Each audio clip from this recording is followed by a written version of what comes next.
ladies and gentlemen, good evening viewers. I'm Matthias Ofiku, news editor of the Namibian Sun newspaper. Welcome to another exciting edition of the Evening Review Show. Before we get into the business of the night, let's first have a look at tomorrow's headlines.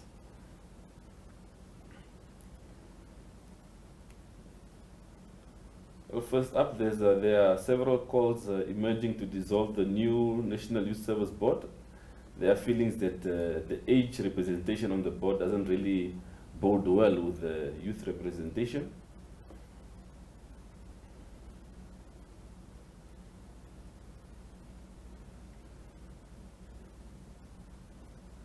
Well, another story that you can expect in tomorrow's edition is the number of farms bought by government last year under the resettlement program. 10 farms bought for 88 million. Read more about that in tomorrow's edition.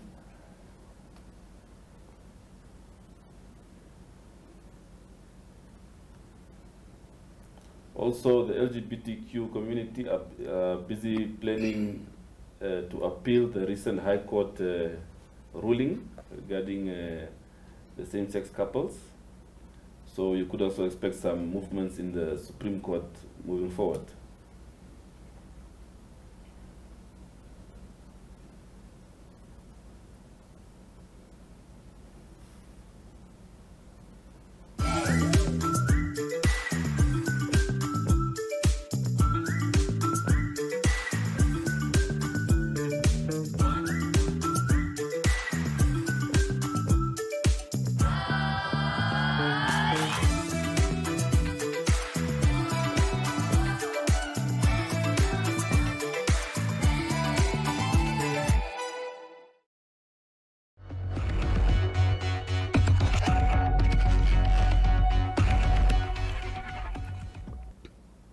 Well, as alluded to, it's another exciting edition of the Evening Review Show. We're joined in studio tonight by Mr. Helmut Angula, a veteran of the ruling Swapo Party. Welcome, sir. Good evening.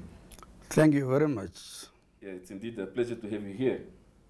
Well, where do we start off? Where do we start chewing the elephant tonight? I think, firstly, for the benefit of the viewers, we'd like to know, perhaps, what are you up to these days? You are out of the limelight. Over the years, you've always been visible and so on. What is Helmut Angula up to these days? Yeah, you see, coronavirus have introduced a new norm. So that affects all of us. Yeah. And under the circumstances, we are now giving more emphasis on farming. So we live in a communal area, yeah, more isolated, less contact, yeah, but more activity in the production sector, whether it is in cattle rearing or it's in agronomic farming. Yeah. Well, but individuals like yourself who are career politicians, how is the transition in that regard?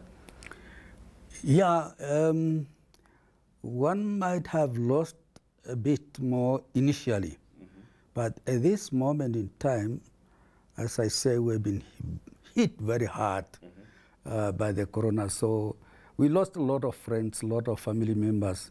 So in actually, there is nothing that we miss anymore because we can't meet in bars, we can't meet in public places. Yeah. So in the farming situation is much better than being locked up in Eros. Yeah. Yeah. Yeah, of course, since 2018, after the Extraordinary Congress, well, it's termed Helmut Amendments. I don't know why they call it that.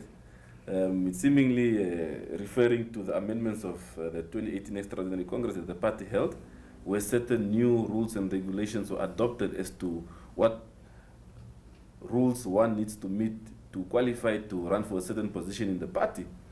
You were the one who proposed that. Can you just take us through your mind at the time? Yeah, perhaps because of so many misconceptions about the clause and amendment thereof, it's better to first quote as it stands before we explain the aim and the objective of the leadership, rather than my own aim and my objective. Yeah. This is the Swapo Constitution as amended. Yeah.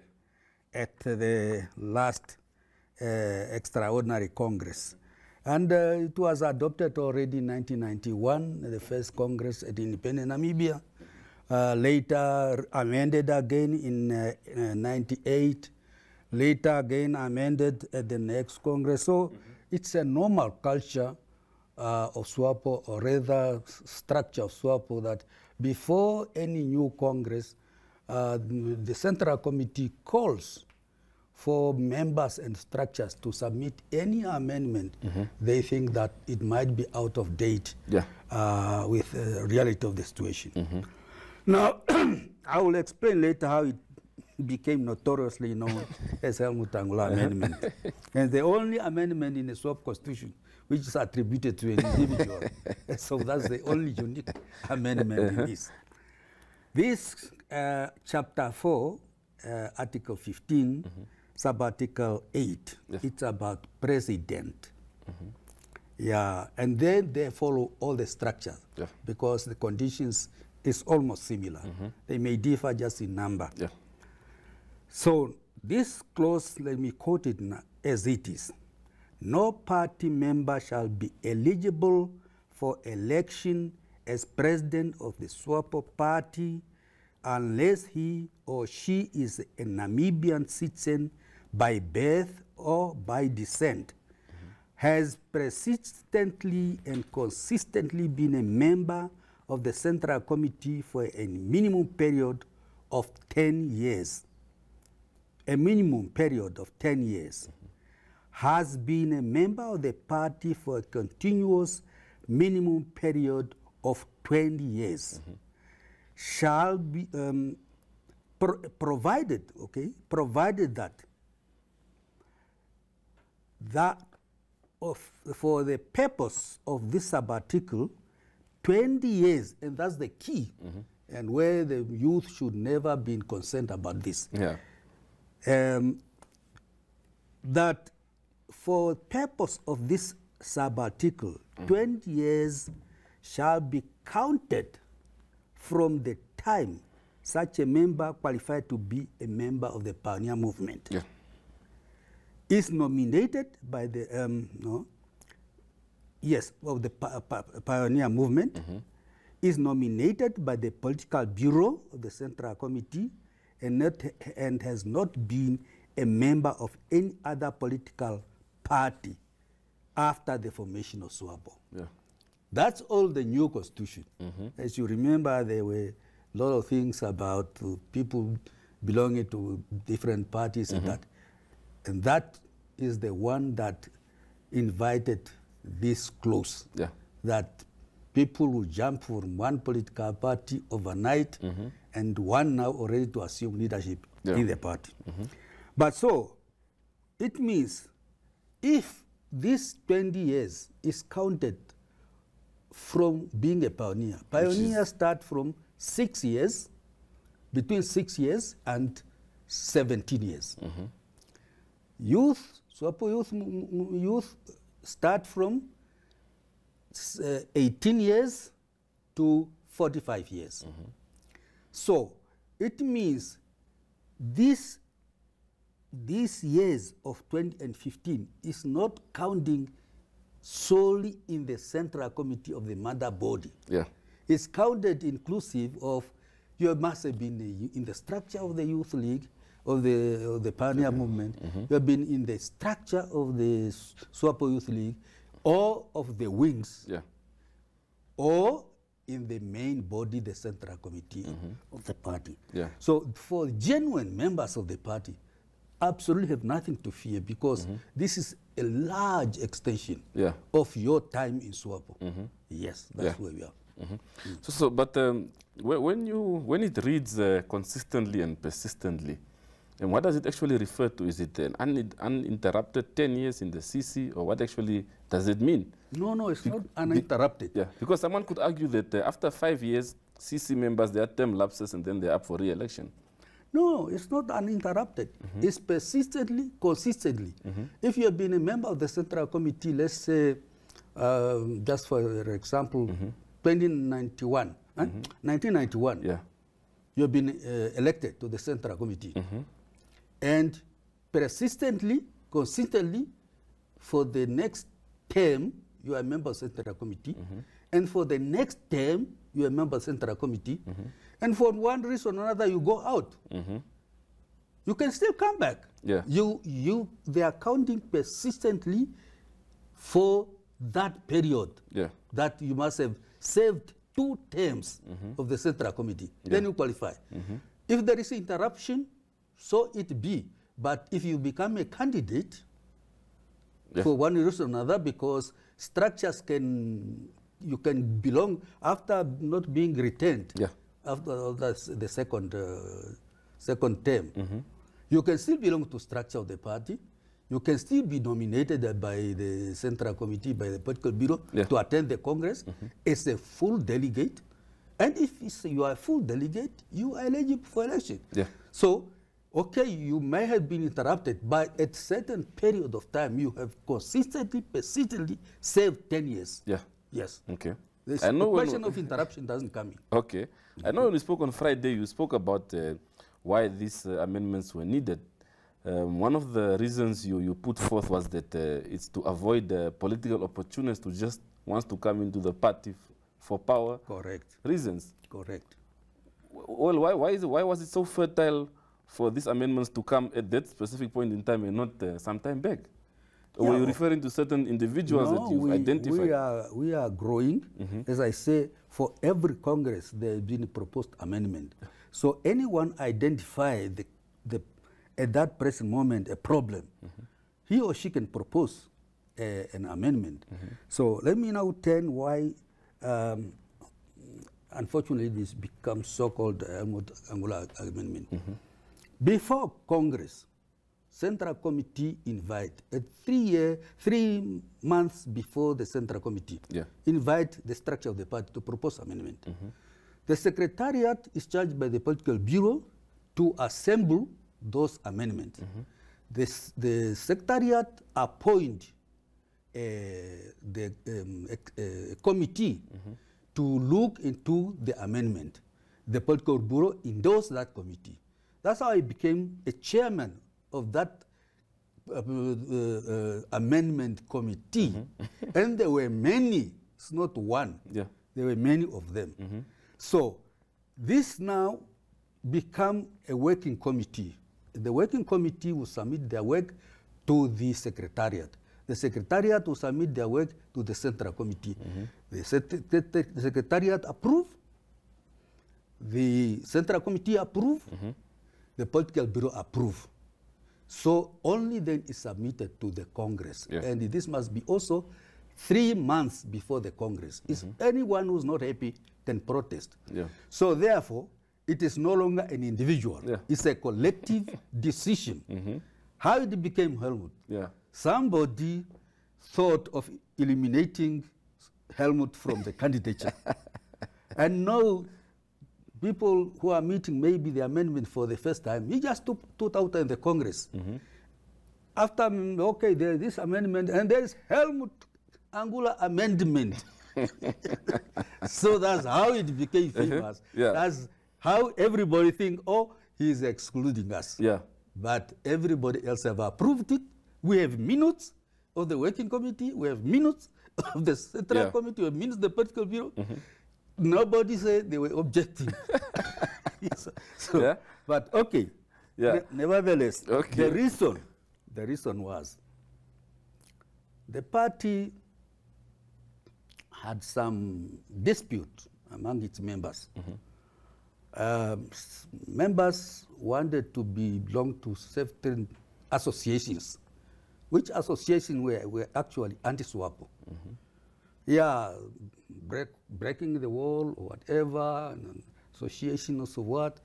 They go there, denounce Swapo, and they come back as Swapo to seek position in Swapo. It becomes problematic. Okay, some people actually left other parties. They are very known. They just left, they come and join. And then without going the section, the branches and what, next time maybe the president, his wisdom, think the man, the woman has a lot to contribute, nominated him to to the parliament. And their member of parliament automatically become delegate to the Congress. Delegate of the Congress. And suddenly this guy now is the vice president of the party. Theoretically, this can happen. Yeah. So the party was worried, said, no, we cannot allow this. Some people were attending things that are not compatible with the political party, some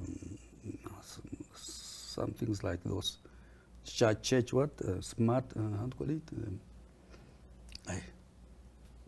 Yeah, those new evangelist church, what you call them. Yes. So they go and make all kind of things. The next day, they are advocating things like that, and this brings conflict within the members of our party belonging to traditional setup of recognized churches.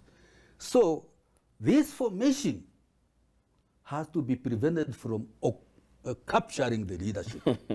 So what happened to the freedom of association concept in the party?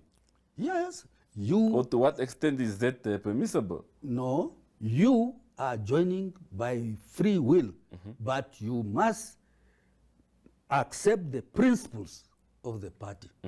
Yes, the unity, honestness, belonging to that class of our party, and therefore you have no freedom of being associated with another political movement. No, because it's like, I mean, when you are a bishop, can you be a candidate for the Pope? No, you have to be a cardinal. Or even in our own here setup, do you think people can just meet in the church and the elders say, no, we must now elect a pastor? No, the pastor must go for training. Under the training, become ordained and become then a pastor of the church. So don't just come in. But that doesn't keep your freedom. Because you do have the freedom to go and form your own church and become president of your own church. So become president of your own party. But you can't use your freedom to come and rule others with whom you do not share objectives. Of course, we do know that. I think since independence, this is the first Congress you won't be present. Yeah, maybe, maybe not. Who said I'm not banned from attending it? I'm not banned. So at the moment, how would you attend as what? You know. So what is your feeling, perhaps, to the months now leading up to Congress? What is your feeling? Your inner feeling? I'm engaged really in other matters. It's not that I desire to be there, but you know, we have a tradition that veteran of the liberation struggle, individual who played a role, they are invited to attend in their own name, not as a group, in their own name. So, and structure normally can also incorporate in their delegation other people in their own branch. I'm active in, so to say, I'm a full paid member of the party. I belong to section, I don't belong to a branch. So there's nothing said that I cannot attend. But it's not my intention. I have full mouth of what I'm doing. So maybe just say, I want your general overview of the party in its current state. Do you think there's room for improvement? Is the party fine? It's sad. It's a sad story. Why is that? It's sad. Because unfortunately, individuals in the party have done certain things that are incompatible with the law of the country, that are incompatible with the ideology of Swapo. And now the people are not happy with the Swapo. But what else can we do is just to say, yes, the mistake has been done by certain people. We trust that the legal process will take its course, and at appropriate time, Swapo will also take measures to remedy the situation, to improve the situation. But of course, this is also more exacerbated by the economic situation, which is very, very difficult. A lot of population is facing very serious difficulties in the survival. Yeah. So yes, this affects the party, but yes, we strongly believe that the parties has got still a chance to rise out of this crisis. What should happen to rise out of this crisis? Yeah, first of all, if the current leadership come to term and realize that there is a need to unify the party, to talk both at grassroots level and the structural level and at the high level, and to formulate a policy that can reassure members that what happened in the past will not be repeated again. The event of the Congress of 2017, followed by this corruption scandals, that they're reassuring the population that the party have to accept responsibility, but have to remedy the situation and reassure the public that this will not happen again. Yeah. Well, I'm sure some of these corruption scandals you are referring to, one of them should probably be fish rot. Do you think the party has handled the matter in the best manner possible, or do you think they could have done better? No, not now, not yet. Not yet. Yes, one understands the constraints of the party, party leadership, not party membership. Yeah, that they don't want to seem to be jumping the gun before the judicial system, but still the party could have come out strongly to denounce any form of corruption. And they actually already denounced in our political program, in our constitution. These are things that are not allowable. Yeah. Yeah, these are already condemned. So no one should have been ashamed to condemn it publicly. Yes, nobody should have been ashamed. Yeah. So, and that's the current problem that members of Swapo are facing, that, yeah, if you keep quiet, it means you are all involved. Yeah. Yeah. So, I think at one point and another, this party leadership has to come out boldly, especially before the national elections. It has to really disown anyone who's involved in these corrupt activities. Yeah. So what are veterans like yourself doing in terms of perhaps providing advice to the current leadership on how certain matters should be handled, at least from an advisory perspective? Or do you just sit back and see, let's wait and see what happens? No. I mean, of course, when you advise somebody, you don't go and advertise it that I am advising. So, yes, I'm sure all of us in our own small way have talked to our comrades to say, well, things must be done differently. Yes. Yeah. What is your relationship with the current leadership? No, I don't have problem at the personal level. Yes, we talk in general, although not in strategy and tactics. But yes, they being the one in charge should have been much more forthcoming in talking to other veterans rather than hiding. Because there's not no possibility of hiding forever. I think another factor is, and of course the party has been saying that some of these corrupt acts that were committed were individuals and not the party. So what would you say, where did the party go wrong as far as addressing this monster called corruption is concerned? No, as I said already, I'm sure that is the fact. But yes, there might have been a group, and there would be a group within the party that have participated in this. That cannot be denied. But all I'm saying, the structures of the party at all levels should have just come out openly and publicly. And to say it has nothing to do with this, and the law must take its course. It's not going to protect corrupt individuals, and they are on their own, and the public must be assured that the party will never condone such. Yeah. Yes. Okay. Yeah. Perhaps another issue is the issue of the build-up to Congress. Well, it seems this year is a year of playing the cards close to the chest. Everyone is wondering which side is it going to go. How should it be arranged in terms of ensuring that the calamity of 2017, the issue of factions and so on, doesn't erupt anymore? How do you think this should be addressed? Yeah, well, that's not a public matter. So,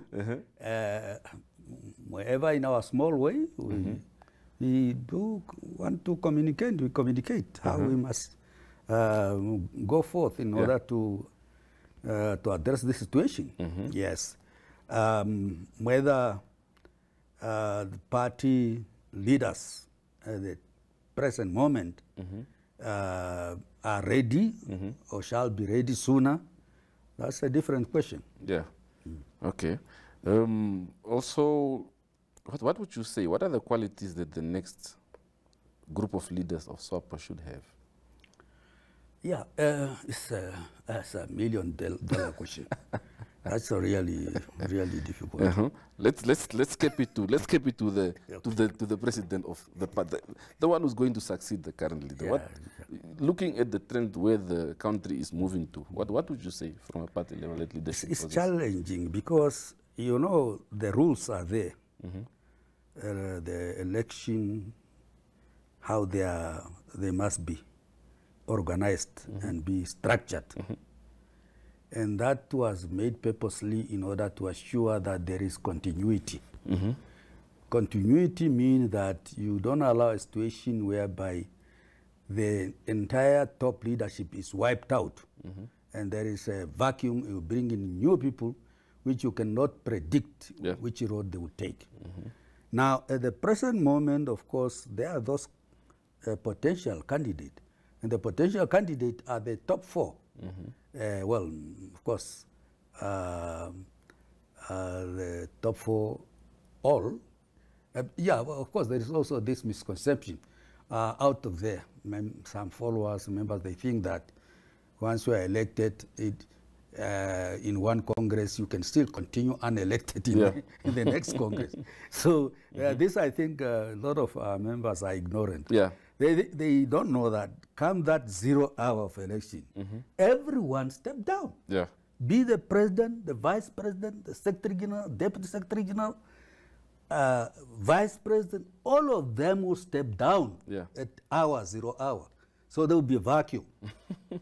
So at that moment in time, the candidates will have been presented. So that is the challenge we have, to present candidates who might be now in conflict with the incumbents. And the incumbents have all the power and machinery in place. So, but normally the people decide, because the Congress decides as the final decision to review. So therefore, it will depend upon the structure, how much they want to continue with individuals to say, or they need a replacement. Now that replacement at this moment is vacuum. There are no obvious candidate in line. So but then would you say, because there's been a trend and a tradition whereby, well, the outgoing president would then serve his last term, would endorse and say, when I step down, I want Helmut to succeed me. Do you think that should continue this year? Yeah, we know that is the anomaly at personal level that I never been supportive of it. Why is that? Because it's the same as kingdom. It says you become now royal. How do you, in a democratic situation, come and say you have the power you were only given power, limited power for 5 years. Yeah. Now, how can you say now you have the power to go beyond 5 years? Because your nominee is your power. It's your power. So how come you've never expressed yourself publicly on this matter? No, I can't do it in public. Now I'm not conditioned by collectivity because I'm not there. Yeah. But of course, when I said, no, I can't accept this. It must be open. Yeah. Why? Okay. Because everybody in the political bureau is there because of trust, is trusted. Everybody in top 4 is there because he's trusted. Yeah. So nomination implies that this person can even nominate somebody outside the the top 4, which is not nice. It's not so I will feel being used. So I was good to be among the top 4, but now I'm no good anymore. Yeah. Somebody go and fetch somebody somewhere. No. Okay. I think just as we wrap up also, there's always also been this perhaps an unwritten rule in the party whereby it's almost obvious that the vice president would be the natural party leader. Yeah. It seems there's a different wind this year. Have you picked that up? No, as I say, I'm not in the structure now. I can't pick it up. But the only thing I say, there is a how do you call it? Double standard. It's a double standard. Why is it? Why is it that you expect people to say this one incumbent should be allowed to serve beyond his period, but not the other one? But this one is the one who constituted this pack. So if you trust the head of the pack, so the second of the pack must be trusted. Yeah. Why do you want to say the second pack is no longer valuable? Yeah. But you are the one who elected him to be, he is fit to be second. And in the Constitution says that the second is in charge in the absence of the other one. So I'm not saying that he should be anointed or be automatic. I'm just saying he has the right to stand as a candidate. Yeah. Yeah, if he let him be eliminated by default or by anything. So is the pack top 4, they are all eligible. Yeah. Yeah, so don't dismiss them because they are part of the gamble. But normally, of course, we do issue some notice to say anyone who don't wish to stand must say so. Yeah. Yeah, before Congress, so people don't waste their time in nominating somebody who is not going to be standing.